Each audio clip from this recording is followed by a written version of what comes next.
네, 세 번째 강의 시작하겠습니다. 자, 이제 개인적 종말론에서 마지막은 중간 처소가 없다라는 좀 신학적인 내용인데요. 어렵지 않습니다. 우리 신앙에서는 중간길이 없잖아요.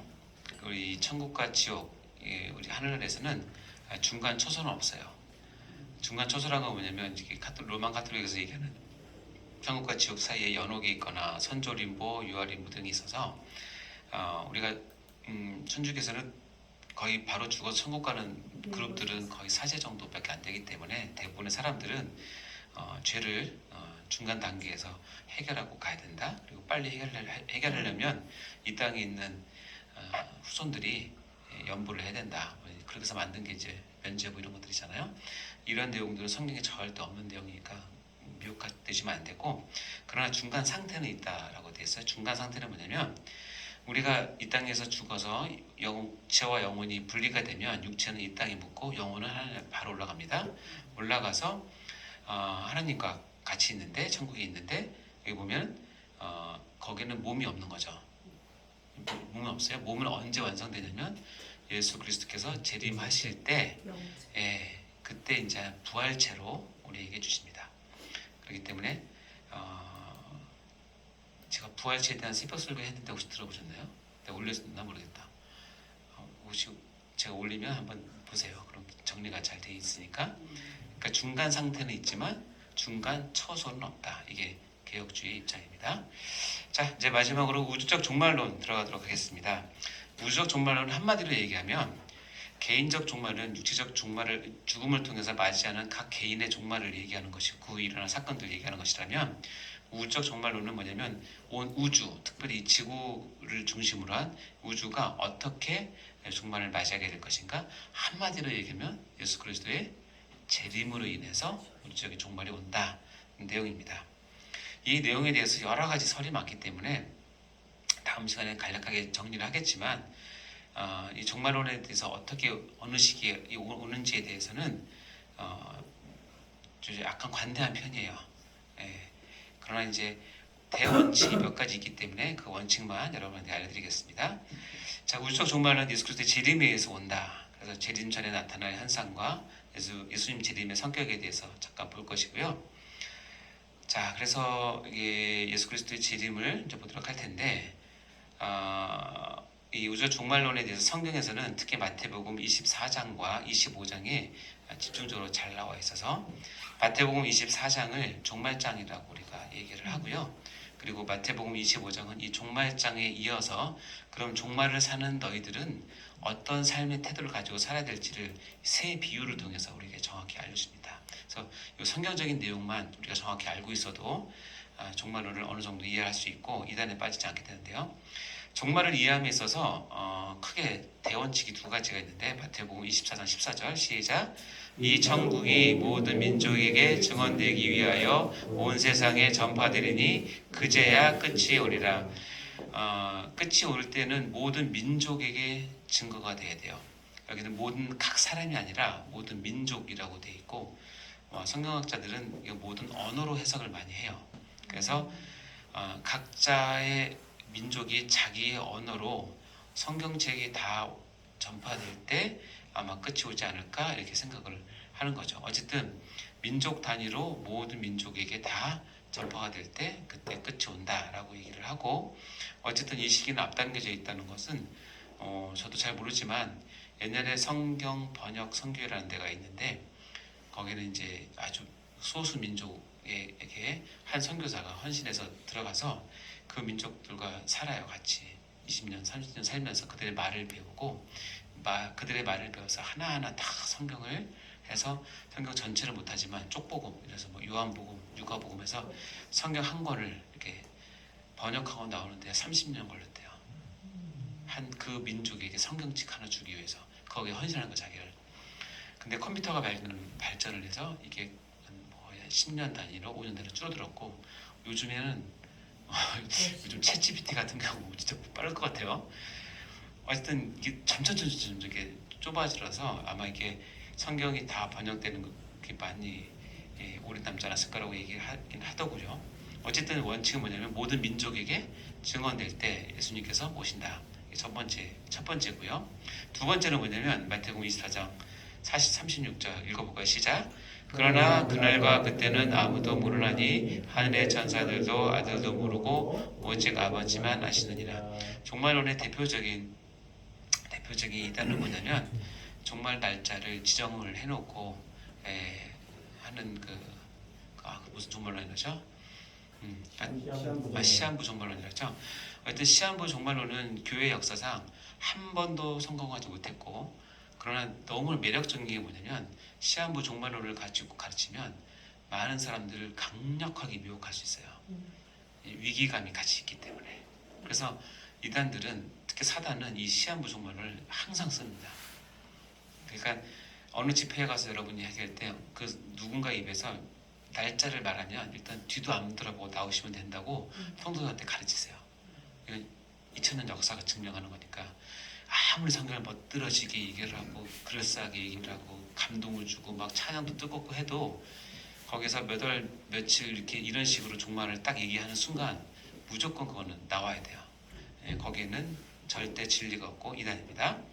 이 두 가지 대전제를 해서, 자, 예수 그리스도의 재림은 재림 전에 나타난 현상들을 이 마태복음에 잘 기록을 해놨어요. 첫 번째는 자연계의 이상이 있고, 두 번째는 사회 병리 현상, 세 번째는 극심한 환난과 신앙의 배도가 있고, 네 번째는 반면에 택한 백성의 회심이 속히 이루어지고, 왜냐면 다 구원을 해야 되기 때문에 알곡 추수가 있고, 다섯 번째는 그 와중에 거짓 선지자들의 미혹과 표적과 기사가 횡행하고, 마지막 여섯 번째 적그리스도에 출현한다. 이런 내용들이 예수의 재림 전에 일어날 현상이라고 우리에게 알려주고 있는데요. 잠깐 봅시다. 마태복음 24장 6절과 8절을 보면 난리와 난리 소문을 듣겠으나 너희는 삼가 두려워하지 말라. 이런 일이 있어야 하되 아직 끝은 아니니라. 민족이 민족을 나라가 나라를 대적하여 일어나겠고 곳곳에 기근과 지진이 있으리니 이 모든 것은 재난의 시작이니라. 어쨌든 전쟁의 소문과 기근과 지진, 재난은 갈수록 있다고 얘기하죠. 끊어진 나라는 없는 것 같아요. 저는 좀 이 구절을 묵상을 하면서 이 이야기가 정말로 갈수록 이게 많다는 얘기인가? 그게 좀 의문이 돼요. 어쨌든 중요한 건 뭐냐면, 저는 이제 예수님께서 초림 이후로 재림하실 그 시간 모두를 우리가 종말이라고 본다고 얘기하잖아요.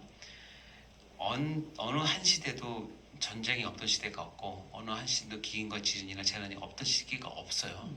항상 있었어요. 차이는 뭐냐면 그 당시에는 SNS나 인터넷이 발달하지 않기 때문에 이것이 있어도 널리 퍼지지 못해요. 근데 지금 뭐예요? 실시간으로 중계가 되잖아요. 그러니까 이게 더 많이 느껴지는 거야. 더 깊게 느껴지고. 이것은 어떤 사인이냐면, 이것이 더 많이 일어난다기보다는 이것을 더 많이 접하게 되는 환경이 됨으로 인해서 너희들이 경고를 준다는 거야. 정신 차리다가 곧 온다라고는 경고를 주신다는 걸로 해석을 해도 된다는 거죠. 지진이 일어나고 난 다음에는 기독교가 부흥한대요. 땅 흔들려 본 적 있으세요? 지진의 경험해 보신 적 있으세요? 네. 우리나라 지진은 그래도 약간 이렇게 그렇구나, 귀여운 수준이고, 제가 대만 선교사 한 분이 병원에 왔을 때 이제 진료하다가 잠깐 얘기했는데, 대만도 지진이 많이 일어나는 도시잖아요. 지진이 두 종류가 있대요. 옆으로 흔들리는 지진하고 위아래로 흔들리는 지진이 있는데, 옆으로 흔들리는 지진은 견딜만 하대요. 공포까지는 아닌데, 근데 위아래로 흔들리는 지진은 공포래요. 중심을 잡을 수가 없대요. 그래서 이 위아래로 흔들리는 지진을 한번 경험하고 나면 내가 지금 어디에 서 있는지. 대한민국 사람은 자기 땅이 흔들린다는 개념이 거의 없잖아요. 1년에 한두 번, 아니 1년이 아니라 평생에 한두 번 가까운데, 일본이나 대만 사람들은 이걸 워낙 많이 겪으니까. 그래서 지진 한번 일어나면 사람들이 이 신에 대한 갈망이 있어서 일시적으로 부흥한다고 하더라고요. 어쨌든 그래서 지진이 많나.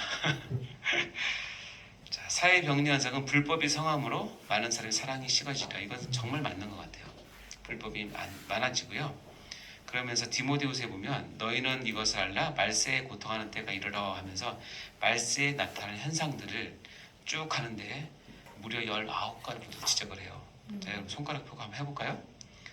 사람들이 자기를 사랑하며 돈을 사랑하며 자랑하며 교만하며 비방하며 부모를 거역하며 감사하지 아니하며 거룩하지 아니하며 무정하며 원통함을 풀지 아니하며 모함하며 절제하지 못한 몇 개예요? 12개죠? 좀 더 7개 나와요. 저는 여기서 감사하지 아니하면서 제가 색깔을 칠했는데 감사하지 아니하는 것이 정말 점점 더 많아진다는 느낌이 많이 들고요. 그래서 제가 많이 느낀 거면 감사하지 않는 거는 하나님은 감사를 권유한 게 아니라 감사를 명령하셨거든요. 감사하라고. 왜냐면 감사하지 않으면 반드시 어디로 가냐면 하나님에 대한 배신으로 가서 그래요. 모든 인간이. 그래서 이 말이 정말 많이 다가오더라고요. 자, 12개 했어요. 뒤에 볼까요? 사나우며 선한 것을 좋아하지 아니하며 배신하며 조급하며 자만하며 쾌락을 사랑하기를 하나님 사랑한 것보다 더하며 경건의 모양은 있으나 경건의 능력을 부인한다. 7개 앞에 12개 몇 개 총? 19개가 하나님 말세 때 일어난 우리의 사회 현상들이란 거예요. 너무나 맞지 않습니까? 그 밑에 봐요. 이 같은 자들에게서 그 다음 말이 뭘까요? 그 다음 말이 뭐냐면 이겁니다. 내가 돌아서라. 즉 돌아선다는 얘기면 그 사람들을 쫓아 다니지 말라. 쫓지 말라. 본받지 말라. 그러니까 이 19개의 이런 상황, 이런 현상들은 너희는 너희 가운데 두지 말라. 이런 의미겠죠. 돌아서셔야 됩니다. 말세이기 때문에. 그러면서 극심한 환난과 신앙의 배도가 있습니다. 마태복음 24장에 보면 자 9절과 13절인데 그때 사람들이 너희를 환난에 넘겨주겠으며 너희를 죽이리니 너희가 내 이름 때문에 모든 민족에게 미움을 받으리라. 그때 많은 사람들이 실족하게 되어 서로 잡아주고 서로 미워하겠으며 환난과 미움 서로 고발하고 해서 미워하는 이런 것들이 아주 극심하게 있는 것이죠. 그러면서 거짓 선지자가 많이 일어나 많은 사람들을 미혹하겠으며 불법이 성함으로 많은 사람들의 사랑이 식어지리라. 근데 그 다음 말이 중요하죠. 그러나 끝까지 견디는 자는 구원을 얻으리라. 이런 상황이 되더라도 너희는 끝까지 뭐해라? 견뎌라. 인내해라. 끝까지 견디는 자에게 나타나는 것이 소망이고 이 소망을 표현한 것이 종말론입니다. 종말론 신앙이죠. 자, 끝까지 얘기하라고 견디라고 얘기를 하시고 자, 이런 상황이 되면서 또 반대급부로 어떤 게 있냐면 이 천국 복음이 모든 민족에게 정언되기 위해 온 세상에 전파되니 그제야 끝이 오리라 라고 하면서 오히려 복음이 모든 민족에 증언되는 폭발적인 복음의 현상이 나타나요. 이유는 뭐냐면 택하신 자를 하나도 놓치지 않는 것이 하나님의 뜻이기 때문에 그래요. 그래서 마태복음 24장 31절에 보면 읽어볼까요? 시작. 그가 큰 나팔 소리와 함께 천사를 보내리니 그들이 그의 택하신 자들을 하늘 이끝에서 저 끝까지 사방에서 모으리라. 그의 택하신 자들은 한 사람도 빼지 않고 다 모이기 때문에 마지막으로 갈수록 이 복음은 배도와 환난이 극심할수록 반대급부로 복음의 능력과 활동력은 더 넓어져서 하나님이 예정에서 창세전에 택하신 사람을 하나도 놓치지 않고 다 모으시는 역사도 같이 나타나요. 이 두 가지 현상이 재밌죠? 자, 우리는 이 일에 쓰임을 받아야 됩니다. 그러면서 거짓 선지자들의 미혹과 표적과 기사가 많이 나타난다는데 우리에게 경고를 주는 말씀인데요. 이게 보여요? 마태복음 24장 24절 25절 시작. 거짓 그리스도들과 거짓 선지자들이 일어나 큰 표적과 기사를 보여 할 수만 있으면 택하신 자들도 미혹하리라. 보라 내가 너에게 미리 말하였노라. 예수님께서 내가 미리 너에게 말한다. 뭐냐면 거짓 그리스도 거짓 선지자들이 일어나서 너희들을 미혹할 거야. 근데 미혹하는데 말만 하는 게 아니라 너희 눈에 보이는 큰 표적과 뭐로? 기사로. 이건 누가 봐도 와 할 정도로 큰 표적과 기사를 통해서 너희를 뭐한다? 미혹한다. 그러면서 한 가지 택하신 자들을 왜 미혹하냐? 왜? 지옥까지 끌고 가려고? 택하신 자들을 왜 미혹하죠? 여기 택하신 자들이 하나님이 택하신 자들이라고 우리가 가정을 한다면 이 택하신 자들은 이 미혹을 받아서 구원이 취소될 까요? 안 될까요? 그건 아니에요. 그럼 우리가 오늘 지금 배우로 얘기하면 이 택하신 자들을 미혹해서 그렇죠. 부끄러운 구원에 다른 말로 하면 아까 얘기했던 상을 받는 꼴을 못 봐서요. 상받지 않게 하기 위해서, 그 인생이 이 땅에서 허투루 살게 하기 위해서. 마귀도 알아요. 하나님 택하신 백성은 내가 구원을 취소할 수 있는 능력은 없다는 건 마귀도 알아요. 이건 하나님께서 하시니까. 그러나 뭘 할 수 있냐면 그 신자가 깨닫지 못하고 평생 그렇게 살다가 별 상관없이 부끄러운 구원을 받게끔은 미혹할 수 있어요. 미혹하니까 누가 결정하냐면 최종 결정은 자신이 하는 거예요. 그렇죠? 이 말 이해되시죠? 그럼 아까 얘기했죠. 표적과 기사가 뭐냐면 요한계시록 보면 이런 얘기가 있어요. 내가 봄에 다른 짐승이 땅에서 올라왔어요. 다른 짐승이니까 앞에 짐승이 하나 있었죠. 또 다른 땅에서 올라왔는데 어떻게 묘사하면 어린 양 같이. 그러니까 어린 양 같이니까 어린 양은 아닌데 비스무리해요. 요한계시록에서 어린 양은 누구를 얘기하죠? 예수 그리스도를 얘기하는 거예요. 어린 양 같이 예수 비슷한 것들이 있는데 말은 뭐처럼 얘기해요? 용처럼 얘기해요. 용은 요한계시록에 뭐예요? 사단이에요. 모양은 예수님인데 말은 뭐예요? 사탄이에요. 이게 다른 짐승이에요. 이 다른 짐승이 올라와서 아주 꾀입니다. 어린 양같이 있는데 말은 아주 간혹하게 하는 거예요. 간혹이 아니라 뭐라 하지 그걸 사악하게 하는 거죠. 그가 먼저 나온 짐승, 이제 또 다른 짐승이니까 먼저 나온 짐승이 있었나 봐요. 이 짐승의 모든 권세를 그 앞에서 행하고 땅과 땅에 사는 자들을 처음 짐승에게 경배하게 시켜요. 그러니까 또 다른 짐승은 원래 있던 짐승을 다시 세워서 많은 사람들이 원래 왔던 처음 짐승에게 경배하게 하는데 이유가 뭐냐면 곧 죽게 되었던 상처가 나은 거예요. 첫 번째 짐승이 앞에 보면 뭐냐면 이 첫 번째 짐승이 칼에 맞아서 죽어요. 근데 죽었는데 다시 살아났어요. 이건 뭐라고 그래요? 부활이죠. 자, 죽었는데 살아났어요. 제가 많이 죽었어요. 제가 분당 서울대병원에서 장례를 치러요. 여러분 오실 거죠? 네. 오셔서 눈물도 흘려주실 거죠? 네. 네. 근데 제가 일주일 뒤에 강식이 또 나타났어. 분명히 장례 치르고 화장터까지 가서 다 뿌렸는데 일주일 뒤에 나타났어요. 야 강의합시다. 서 있으면 여러분 어떻게 생각하시겠어요? 도망가야죠. 그렇죠. 도망가야 돼. 예수님인가? 그렇죠. 예수님인가 그럴 수 있어요. 왜냐하면 부활이라는 모티브는 이 얘기는 많은 사람이 기독교적인 관점이라고 얘기를 해요. 그렇기 때문에 부활을 내가 보여주는 거잖아요. 이것도 약하니까 어떻게 되냐면 그 다음 거 보면 큰 이적을 행해요. 뭐냐면 심지어 사람들 앞에서 불이 하늘로부터 땅에 내려오게 해요. 여러분 막 내가 왔더니 다 놀라고 막 가려고 그래요. 그러지 마 하면서 창문 열어봐. 딱 열었는데 누가 내려라 그랬는데 불이 확 내렸어요. 여러분 보는 앞에서. 그쯤 되면 이제 완전히 되는 거죠.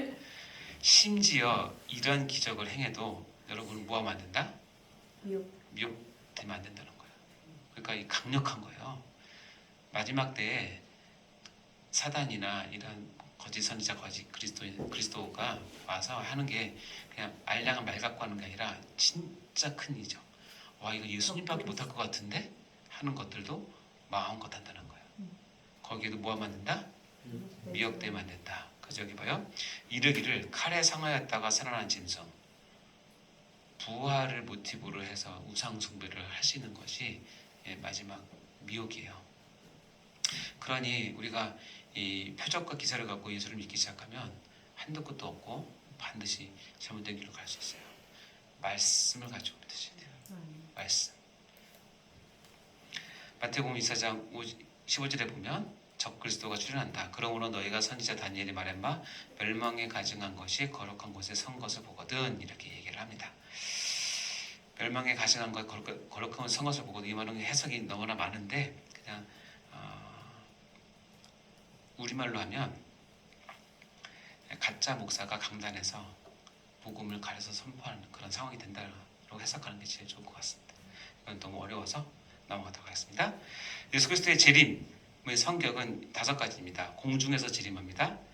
누구나 볼 수 있게 형태적으로 재림합니다. 그리고 갑자기 오십니다. 그리고 승리의 재림입니다. 권세적 재림입니다. 말씀에서 보시면 데살로니가 전서 4장 16절에 보면 주께서 호령과 천사장의 소리와 하나님 나팔 소리로 친히 하늘로부터 강림하세요. 그래서 우리 사도행전에 보면 너희가 올라간 모습 그대로 내려온다라고 얘기했잖아요. 그래서 구름에서 올라갔으니까 우리 많은 신앙의 선배들은 하늘의 구름만 잃어도 주님이 오실까 이렇게 너무나 감동적이지 않습니까? 하늘로부터 오세요. 절대로 땅이 갈라지고 올라오지 않았어요. 아셨죠? 옆으로 오지 않았습니다. 자, 볼지어다 그가 구름을 타고 오시라 각 사람의 눈은 그를 보겠고 그를 찌른 자들도 볼 것이다. 형태적 재림이요, 가시적 우리 눈에 보이는 재림을 하신다. 그리고 데살로니가전서에 보면 우리가 아까 얘기했죠. 임신한 여자에게 해산의 고통 이름같이 멸망이 갑자기 그들에게 임한다. 전 우주에 갑자기 오세요. 예수님 예고라기보다는 갑자기 오시고, 예수님의 오심은 초림과 달리 초림 때는 아주 연약한 아이의 모습으로 이 땅에 오셨지만 재림은 심판주로서 모든 온 우주의 권세를 한 손에 잡고 계신 권세적 재림을 하십니다. 그때 인자의 징조가 하늘에서 보이겠고 그때 땅의 모든 족속들이 통곡하며 그들의 인자가 구름을 타고 능력과 큰 권능으로 오는 것을 본다. 그래서 딱 보면 압니다. 능력과 큰 권능으로 우리의 심판주로 오시는 것을 모든 사람이 다 알 수 있게끔 오신다는 얘기입니다. 그리고 오셔서 인자가 아버지의 영광을 그 천사들과 함께 오리니 그때에 각 사람이 행한 대로 갚으리라. 심판을 하기 위해서, 단회적 심판을 위해서 오신다. 그래서 예수님의 재림의 성격은 이렇게 있다는 것을 알고 계셔야 되고요. 그 다음에 이제 우리의 심판을 어떻게 받을 것인가에 대한 부분은 우리가 우주적인 심판도 있고 개인적인 심판도 있지만 어쨌든 심판의 기준은 뭐냐면 성경과 복음이고 심판의 대상은 뭐냐면 우리 각자 행한 바를 하나님께서 다 심판을 하신다라고 말씀하십니다. 요한계시록 20장에서 보면 12절 13절에 보면 이렇게 되어 있습니다. 또 내가 보니 죽은 자들이 큰 자나 작은 자나 그 보좌 앞에 서 있는데 책들이 펴 있고 또 다른 책이 펴졌으니, 그래서 앞에는 책들은 복수고 뒤에 또 다른 책은 단수예요. 근데 이 단수의 책을 설명하기를 곧 무슨 책이다? 생명책이다 라고 얘기합니다. 생명책은 우리가 잘 아는 것처럼 생명책에 이름이 농명된 사람만 구원을 받게 되는 거죠. 그래서 이 생명책에는 예수 그리스도를 믿음으로 주를 고백한 사람들의 이름이 올라간 책이라고 보고, 죽은 자들이 자기 행위를 따라 책들에 기록됐어요. 이 책들이 있는데 또 다른 책들, 여기는 뭐냐면 모든 죽은 사람의 자기 행위에 따라서 책들이 기록이 되어 있다는 거예요. 그래서 이것을 위해서 바다나 사망과 음부도 죽은 자를 다 내어주며 각 사람이 자기 행위대로 심판을 받는다라고 되어 있습니다. 그래서 이 책들을 펴보면 우리가 하루 종일 했던 일들이 다 기록이 되어 있다고 보시면 됩니다.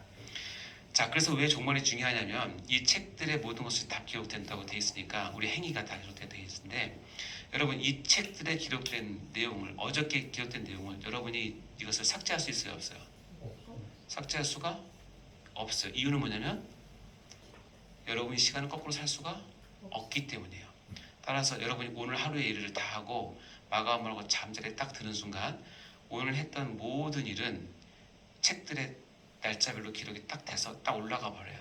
그리고 그것을 다시 끄집어내서 뭐 할 수 없어요? 다시 바꿀 수가 없어요. 따라서 오늘 하루의 삶은 내가 하나님 앞에서는 오늘 하루의 마지막 삶이에요. 이때 기록된 내용들은 올라가기 때문에 바꿀 수도 없고 고칠 수도 없어요. 따라서 오늘 하루의 이 삶은 종말이에요. 이 자체가 종말이에요. 그대로 올라가서 기록돼서 하나님 보시니까. 그러니까 하루하루의 삶은 뭐다? 종말이다. 이 책에 기록된 것들을 여러분이 지우고 싶은 내용도 있겠죠. 여러분이 죄를 있겠는데 지울 수 있는 유일한 방법 하나는 뭐냐면 회개입니다. 회개. 내가 그것을 깨닫고 하나님 앞에 진심으로 회개하면 예수님께서 거기에 빨간 줄을 쫙 쪄서 예수님 피를 발라주세요.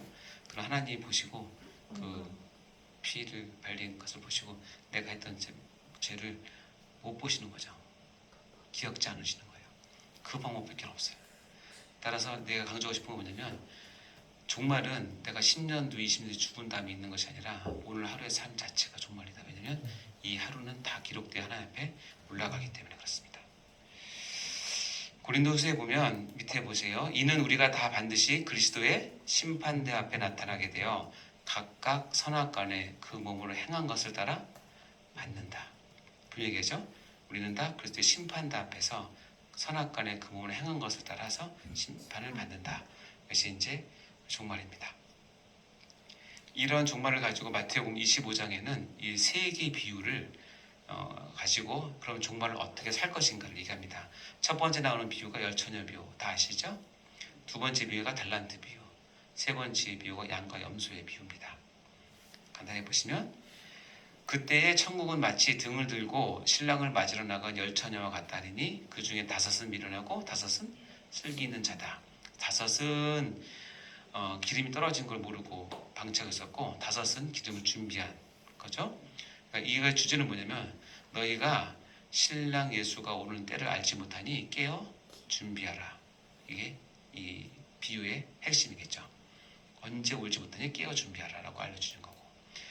자, 달란트 비유는 여러분 다 아시겠지만 어떤 사람이 타국에 갈 때 그 종들을 불러 자기 소유를 맡긴 것 같으니 각각 지능대로 한 사람이 그 5달란트, 한 사람이 2달란트, 한 사람이 1달란트를 주고 떠났어요. 그 주인이 그 종의 능력에 따라서 5달란트, 2달란트, 1달란트는 주인이 정해요. 그리고 하나님은 공평하셔서 반드시 오셔서 5달란트 받은 사람한테는 얼마를 요구하죠? 5달란트를 기본적으로 요구하세요. 2달란트 준 사람에게는 2달란트를 요구하세요. 1달란트 준 사람은 1달란트를 요구하세요. 근데 이렇게 남기면 칭찬은 똑같아요. 따라서 여러분이 저는 5달란트를 받기 위해서 노력을 많이 했고 했으면 부담되는 거예요. 그때부터는 5달란트를 남기셔야 돼요. 1달란트 받고 사는 게 제일 속편할 수도 있어요. 이번은 뭐냐면 언제 주인이 올지 모르니 나에게 맡긴 달란트를 열심히 생각해서 남겨라. 이게 종말을 사는 지혜로운 사람이라고 얘기합니다. 자, 마지막으로 양과 염소의 비유 다 아시죠? 인자가 자기 영광으로 모든 천사와 함께 올 때 자기 영광의 보좌에 앉으리니 모든 민족을 그 앞에 모으고 각각 구분하기를 목자가 양과 염소를 구분하고 오른쪽에 양, 왼쪽에 염소를 둡니다. 여러분 다 아시겠지만 양은 칭찬을 받습니다. 예수님 제가 언제 예수님을 먹이고 입히고 옥에 같이 찾아갔습니까? 할 때 예수님이 뭐라냐면 작은 자 하나에게 한 것이 나에게 한 거라고 얘기를 하고서 칭찬하고 염소는 반대로 얘기합니다. 우리가 언제 예수님을 그렇게 박댔습니까? 그랬더니 예수님이 뭐라 그래요? 작은 자 하나에게 그렇게 한 게 나에게 한 거라고 얘기를 하고. 그래서 뭐냐면 우리가 종말을 살 때 이 땅에서 언제 예수님이 오실지 모르니 눈에 보이지 않는 예수님을 섬기듯 너희 이웃을 사랑하고 섬겨라. 이것이 종말의 교훈이에요. 이 세 가지 교훈이 마태복음 24장에 이어서 25장의 중심으로 종말을 살 때 우리가 어떤 지혜와 어떤 자세를 가지고 살아야 될지 정확히 얘기하고 있는 내용들입니다. 이렇게 종말을 이해했고 다음 시간에는 다른 내용들을 볼 텐데요. 천국과 지옥과 천년왕국 이런 것들 간단히 보도록 하겠습니다. 자, 키포인트하고 이제 마치도록 할까요? 1번 시작.